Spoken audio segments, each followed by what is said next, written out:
बहुत साल पहले की बात है। जयनगर में एक बहुत बड़ा जंगल था। उस जंगल में सोनू नाम का एक हिरन रहता था, जिससे जंगल में रहते हुए काफी साल हो गया। सोनू का इस दुनिया में कोई नहीं था। कुछ महीने पहले ही उसका माँ बाप गुजर गए थे, इसलिए इस जंगल में रहते हुए काफी अकेलापन महसूस होता था। कितना बड़ा जंगल है हमारा, लेकिन फिर भी एक अजीब सा अकेलापन महसूस होता है। काश मेरा भी कोई दोस्त होता तो बड़ा अच्छा होता।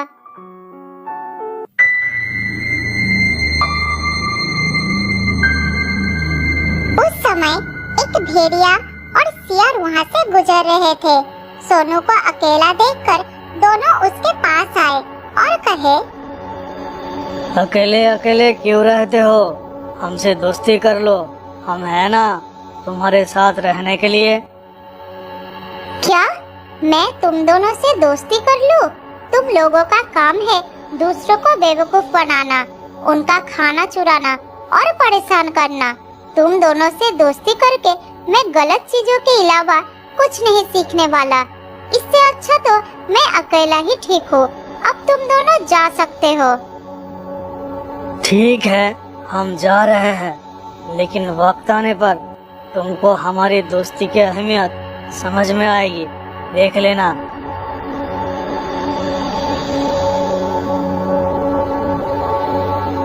ये कहकर वो दोनों वहाँ से चले जाते हैं। उन दोनों के चले जाने के बाद हिरन कुछ देर बाहर बैठा रहा। फिर धीरे धीरे शाम हो गई। तब हिरन भी घर के अंदर चला गया।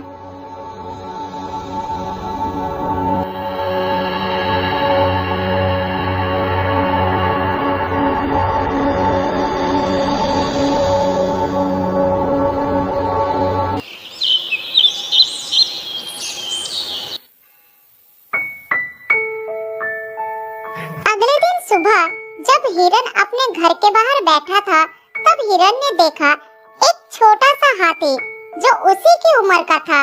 वो धीरे धीरे उसके पास आया और कहा,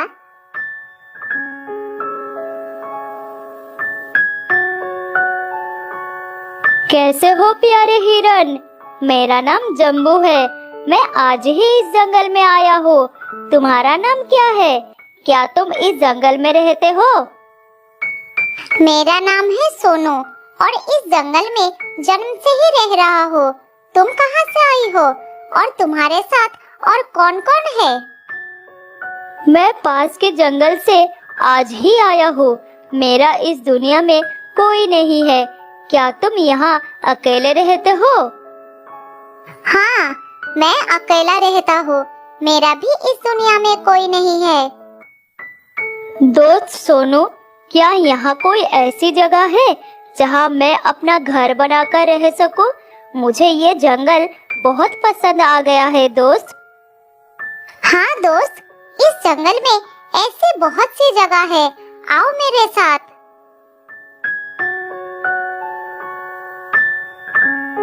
फिर हिरन और हाथी जंगल के और भी अंदर चले गए, जहाँ हरियाली भी थी और जगह भी बहुत सुंदर थी।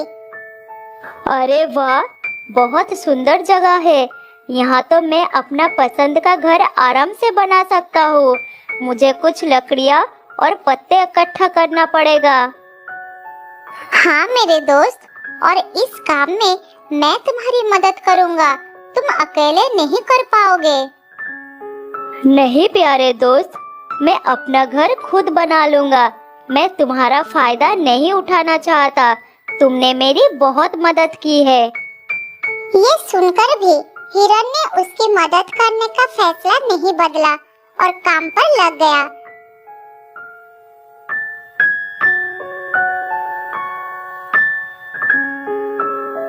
दोनों ने मिलकर जंगल से अच्छी लकड़ियाँ, पत्ते इकट्ठा की। दोनों ने मिलकर 2 दिन के अंदर ही एक झोपड़ी जैसा घर बना डाले। वाह, कितना खूबसूरत घर बना है। तुम्हारा बहुत बहुत शुक्रिया दोस्त। अगर तुम नहीं होते तो मैं इतना आसानी से ये घर नहीं बना पाता। शुक्रिया की कोई जरूरत नहीं है। तुम मेरे प्यारे दोस्त हो, ये तो मुझे करना ही था। अब तुम थोड़ा आराम करो।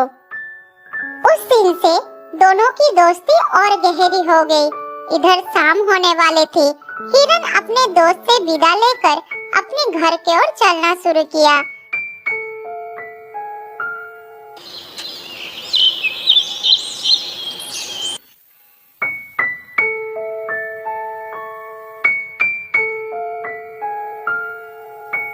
हिरन रोज हाथी के घर आता और दोनों सारा दिन साथ ही रहते थे, एक साथ खाते थे और मजा भी करते थे।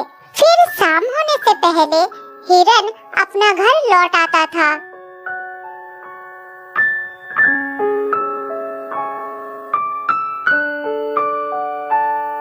लेकिन एक दिन सोनू हिरन हाथी के घर नहीं आया तो उसे हिरन के लिए चिंता होने लगा।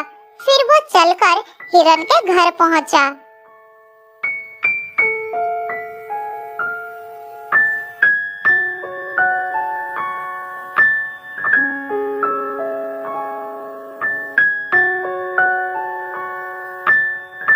अरे क्या हुआ दोस्त, तुम आज मेरे घर क्यों नहीं आए? तुम्हें ना देखकर मैं बहुत परेशान हो गया, इसलिए मैं इधर चला आया।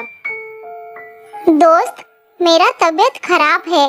पूरे शरीर में बहुत दर्द हो रहा है। मैं ठीक से खड़ा भी नहीं हो पा रहा हूँ। तेज बुखार भी है, इसलिए मैं नहीं गया दोस्त।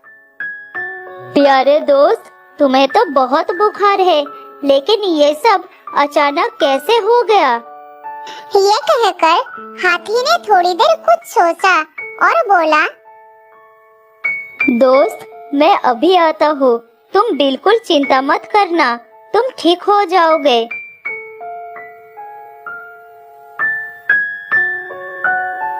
ये कहकर हाथी वहाँ से चला गया और सोनू हिरन उसका इंतजार करने लगा। लेकिन कई घंटे गुजरने के बाद भी हाथी नहीं लौटा। हिरन निराश होकर बैठा रहा। थोड़ी देर बाद वही भेड़िया और सियार उसके पास आए और कहने लगे, सोनू हिरन, तुम्हारी तबीयत का पता चला तो हमें बहुत दुख हुआ।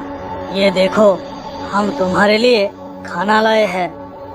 उन्होंने कुछ फल हिरन के सामने रख दिए, फिर उसको खाने के लिए कहे, तुम लोगों का बहुत बहुत शुक्रिया, मुझे बहुत भूख लगी थी। अरे हिरन भाई, तुम्हारी तबीयत खराब है और इस समय तुम्हारा वो जिगरी दोस्त कहाँ है जो हमेशा तुमसे चिपका रहता था? पता नहीं कहाँ गया है। सुबह एक बार आया था, उसके बाद लौटा नहीं। उसने सोचा होगा कि तुम्हारी बीमारी में सेवा करनी पड़ेगी, इससे अच्छा भाग जाता हो, इसलिए वो गायब हो गया। अच्छा दोस्ती निभाया उसने। नहीं नहीं, ऐसा नहीं हो सकता, वो मेरा बहुत अच्छा दोस्त है। ऐसा ही हुआ है। हमने कहा था ना कि वक्त आने पर तुमको हमारी दोस्ती की अहमियत समझ में आएगी। यही वो समय है। उसकी बात सुनकर सोनू हिरन को बहुत दुख हुआ। फिर वो वहाँ से चले गए।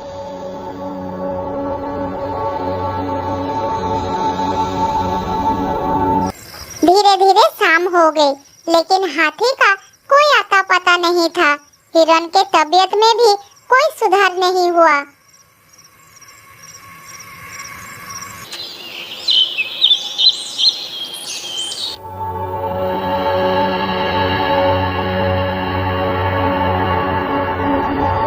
अगली सुबह फिर से वो दोनों हिरन के घर पर आए। आज भी दोनों ने हिरन के लिए कुछ फल लेकर आए थे। हिरन बहुत खुश होकर खाने लगा। उसे अपने आप पर शर्म आ रहा था कि जिन जानवरों को वो बुरा भला कहता था, आज मुसीबत में वही उसके काम आ रहे हैं। वो बार बार उनको शुक्रिया कह रहा था और माफी मांग रहा था। फिर थोड़ी देर बात करके दोनों वहाँ से चले गए। अब बहुत हो गया, कब तक इसकी नौकरी करते रहेंगे? अब अपने योजना को अंजाम देने का समय आ गया है, नहीं तो बहुत देर हो जाएगा। हाँ, तुमने ठीक ही कहा। अब हमें और समय नष्ट करना ठीक नहीं होगा। आज ही हमें कुछ निर्णय लेना होगा। चलो चलते हैं शेर सिंह के पास।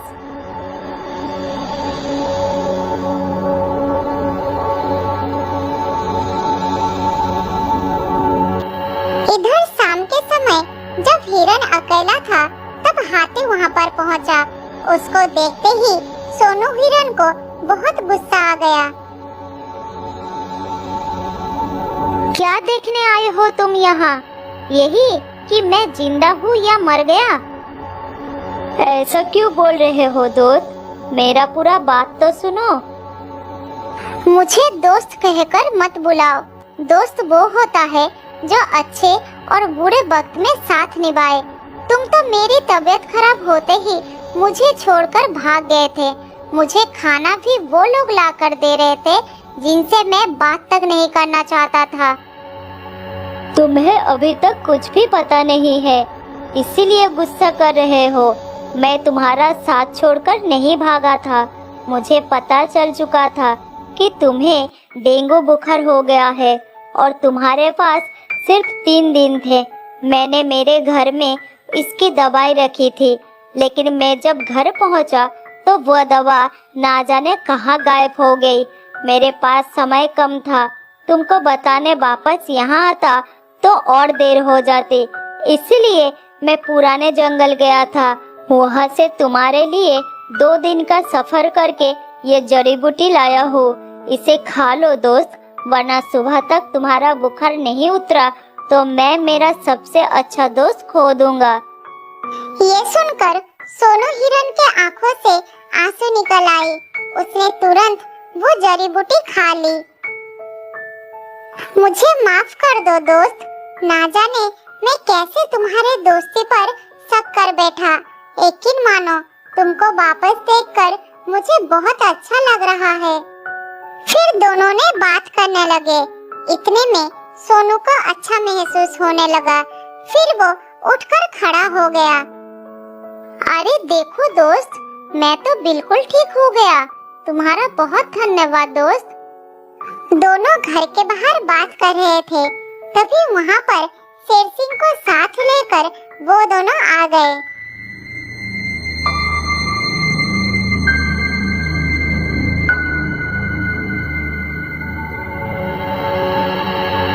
तुम लोगों के साथ ये शेर सिंह यहाँ क्या कर रहा है? क्या चाहते हो तुम? महाराज, यही वो हिरन है जिसे हमने आपके लिए तैयार किया है।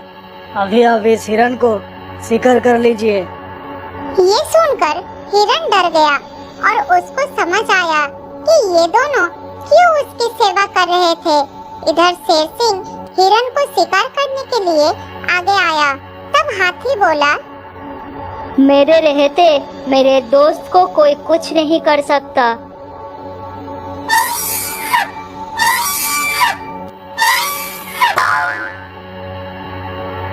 ये कहकर हाथी आगे आया और शेर सिंह को ऐसा टक्कर मारा कि शेर सिंह थोड़ी दूर जाकर गिरा और उसका कमर का हड्डी टूट गया। फिर वो उठ नहीं पाया। ये देखकर भेड़िया और सियार भागने लगे। उस दिन के बाद से सोनू हिरन और हाथी सुख शांति से उस जंगल में रहने लगे। बहुत साल पहले की बात है। एक जंगल में लीला नाम की एक बकरी रहती थी जो गर्भवती थी। उसका एक साथी बकरा जिसका नाम था राजा। दोनों एक दूसरे से बहुत प्यार करते थे। वो सब एक झुंड में रहते थे। जब भी सब घास चरने जाते तो एक साथ एकजुट होकर जाते थे, क्योंकि उस जंगल में जंगली जानवर का बहुत ज्यादा खतरा था।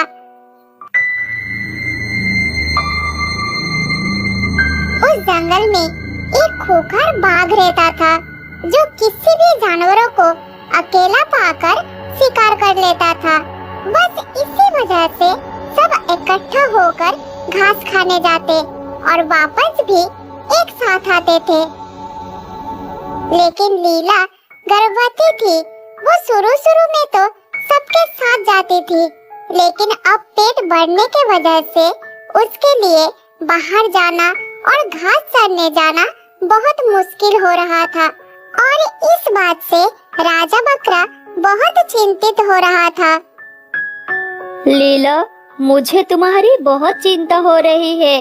अब तुम घास चरने सबके साथ नहीं जा पा रही हो, क्योंकि सब जल्दी जल्दी चलते हैं, जिस वजह से तुम अकेली पीछे रह जाती हो। मुझे बहुत डर लगता है कहीं तुम पे उस बाघ की नजर ना पड़ जाए, इसलिए मैं चाहता हूँ तुम यही इसी सुरक्षित जगह पर रहो।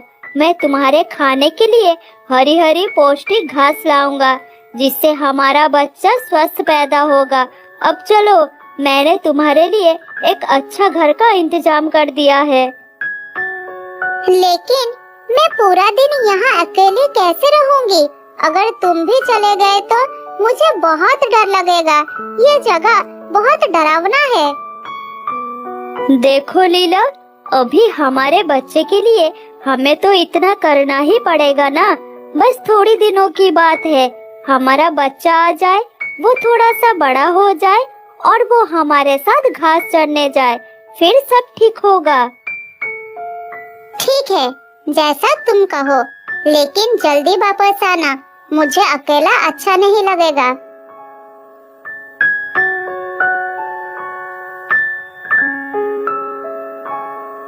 उस दिन के बाद से लीला को राजा ने एक सुरक्षित जगह पर रखने लगा, ताकि उस बाघ की नजर लीला पर ना पड़े और वो बाकी जानवरों के साथ दूर जाने लगा। सारे दिन जंगल में घूमकर अपना पेट भरने के बाद शाम के समय जब वो घर लौटता था, तब वो लीला के लिए भी हरी हरी घास लाता था। इसी तरह दिन बीतता गया।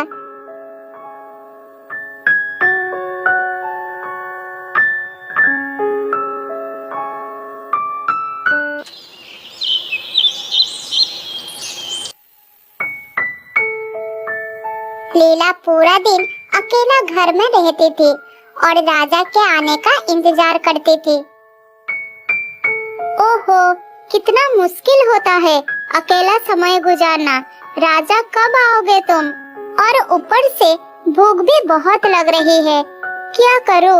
बाहर भी नहीं जा सकती। राजा ने मना कर रखा है। इस सुनसान जगह पर अकेला रहना बहुत मुश्किल है।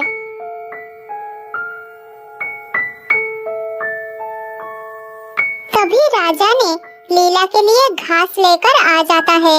उसे देखकर लीला बहुत खुश हो जाती है। तुम आ गए राजा, मुझे बहुत भूख भी लगी थी। तुम्हें छोड़कर मुझे पूरे दिन इस घर में अकेला रहना बिल्कुल अच्छी नहीं लगती। मुझे बहुत डर लगती है। कल से तुम इतनी देर मत करना, जल्दी वापस आना। हाँ हाँ, मुझे पता है, तभी तो मैं जल्दी आ गया।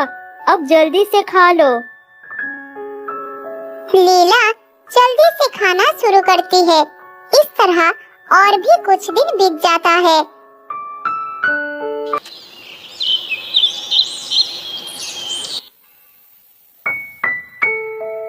एक दिन लीला ने एक छोटे से बच्चे का जन्म देती है, जिसका नाम दोनों मिलकर सोनू रखते हैं। राजा बकरा अपने बच्चे के लिए बहुत खुश था, इसलिए वो लीला और सोनू से कहता है, लीला, जब तक हमारा बच्चा थोड़ा बड़ा न हो जाए, तब तक तुम्हें यहाँ से बाहर नहीं जाने दूंगा। बाहर बहुत खतरा है। बस थोड़े दिनों की बात है, उसके बाद सब ठीक हो जाएगा। तब तक मैं तुम्हारी खाने पीने का खुद ध्यान रखूंगा। ये सब मैं इसलिए कर रहा हूँ क्योंकि अगर तुम भी सोनू को लेकर घास चरने चलोगे तो सोनू को लेकर सबके साथ चलना बहुत मुश्किल होगा। वो अभी बहुत छोटा है, सबके साथ तेजी से नहीं चल पाएगा। मैं नहीं चाहता कि वो दुष्ट बाघ की नजर हमारे बच्चे पर पड़े। तुम ठीक कह रहे हो, यही करना ठीक होगा। जब तक हमारा सोनू थोड़ा बड़ा नहीं हो जाता तब तक मैं बाहर नहीं जाऊंगी। ठीक है, तुम जाओ, मैं यहाँ सोनू को संभाल लूंगी। और सुनो, खाना लेकर जल्दी वापस आना। लीला ने राजा की बात मान के अपने घर पे ही रुकती है और राजा बकरा रोज की तरह खाने के बाद अपनी पत्नी के लिए घास ले आता था। लीला अब पहले की तरह घर में अकेली नहीं रहती, उसके साथ उसका बच्चा भी था, इसलिए पूरा दिन बच्चे के साथ व्यस्त रहती थी, उसकी देखभाल करती थी और दूध पिलाती थी।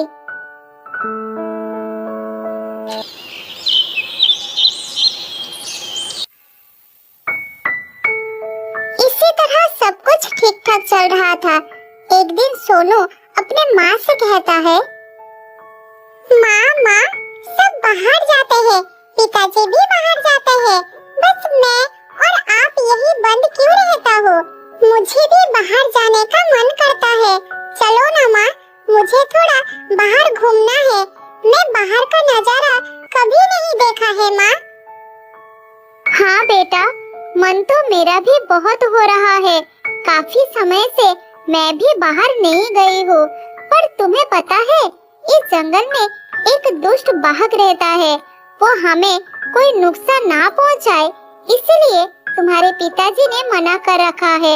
और तुम अभी बहुत छोटे हो ना बेटा, बड़ों के मुकाबले चल नहीं पाओगे। नहीं माँ, मुझे बाहर जाना है। मैं बहुत बहादुर हूँ, बिल्कुल अपने पापा की तरह। मुझे कुछ नहीं होगा, आप बस मुझे बाहर ले जाइए।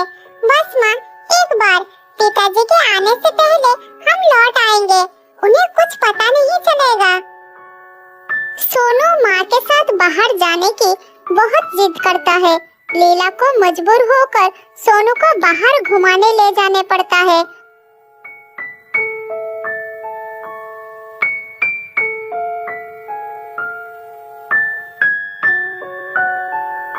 सोनू पहली बार बाहर जाकर बहुत ही ज्यादा खुश था।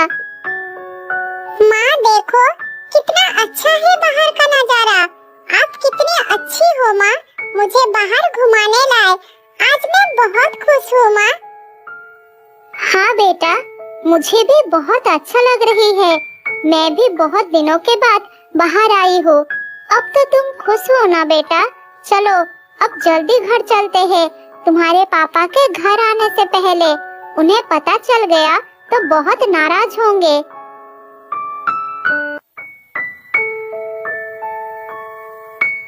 ये कहकर माँ बेटा घर की ओर चलना शुरू करने ही वाले थे, तभी रास्ते में वो खूंखार बाघ मिल जाता है।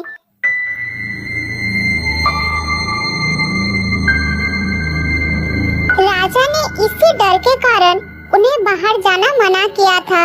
लीला और सोनू बहुत घबरा जाते हैं।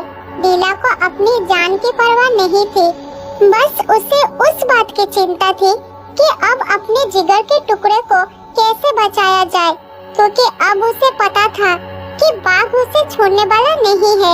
अब लीला को बस राजा के बात याद आ रही थी। उसने उसे बार बार घर से बाहर ना जाने के लिए मना किया था। अब वो बहुत अफसोस कर रही थी कि उसे सोनू की जिद पर बाहर नहीं आना चाहिए था।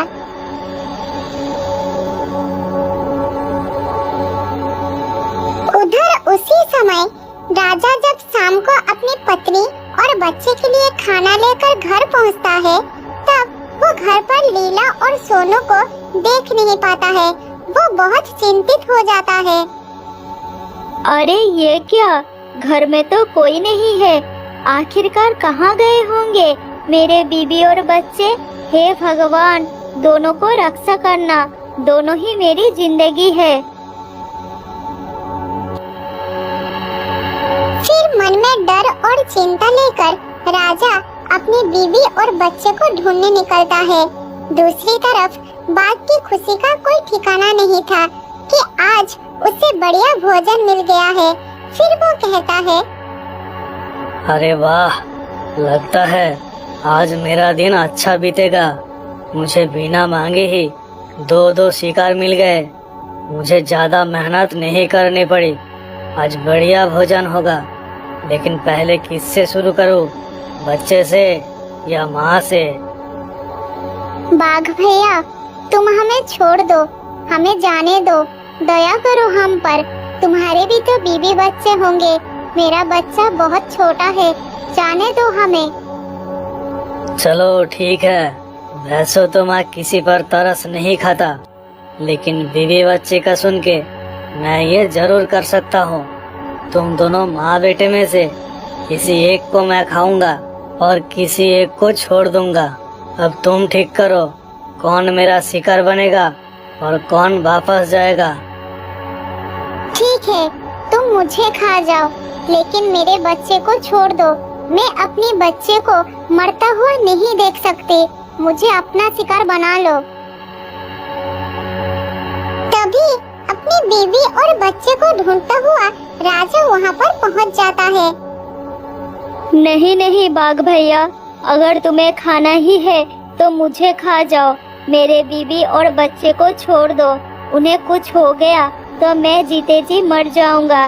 मेरे बीवी बच्चे को छोड़ दो, मुझे अपना शिकार बना लो। नहीं बाघ राजा, तुम मुझे खाओ, सारी गलती मेरी ही है। मैं ही बाहर आने का जिद कर रहा था माँ के साथ। मैं अगर जिद न करता तो अभी किसी की भी जान खतरे में नहीं होता। और वैसे भी माँ बाप में से किसी एक को कुछ भी हो गया तो मैं कैसे जीवित रहूँगा। नहीं बेटा, तुम अभी बहुत छोटे हो, तुम्हारा पूरा जिंदगी पड़ा है। बाघ भैया, आप मुझे खा लीजिए, मेरा बेटा और मेरे पति को छोड़ दीजिए। बाघ सबकी बातें सुनकर हैरान हो जाता है। कोई किसी को इतना प्यार कैसे कर सकता है? पूरा परिवार एक दूसरे के लिए जान देने को तैयार था। ये सब देखकर उसका मन नर्म हो जाता है। फिर वो कहता है, मैंने अपनी जिंदगी में अपने परिवार के लिए ऐसा प्यार कभी नहीं देखा। तुम सब एक दूसरे से कितना प्यार करते हो, एक दूसरे के बिना नहीं रह सकते हो। अगर मैंने तुम में से किसी एक को खा लिया तो तुम्हारा परिवार अधूरा हो जाएगा और मुझे पाप लग जाएगा। इसलिए मैंने फैसला किया है कि मैंने आज का दिन भूखा ही रह लूंगा, पर तुम में से किसी को भी नहीं खाऊंगा। जाओ, जियो अपनी जिंदगी खुशी से। सुनो बेटा, हमेशा अपने पिता माता की बात मानकर चलना। आज मैं तुम्हें छोड़ रहा हूँ, लेकिन अगली बार नहीं छोड़ूंगा। फिर वो सब खुशी खुशी अपने घर लौट आते हैं और सुख शांति से जीवन जीते हैं।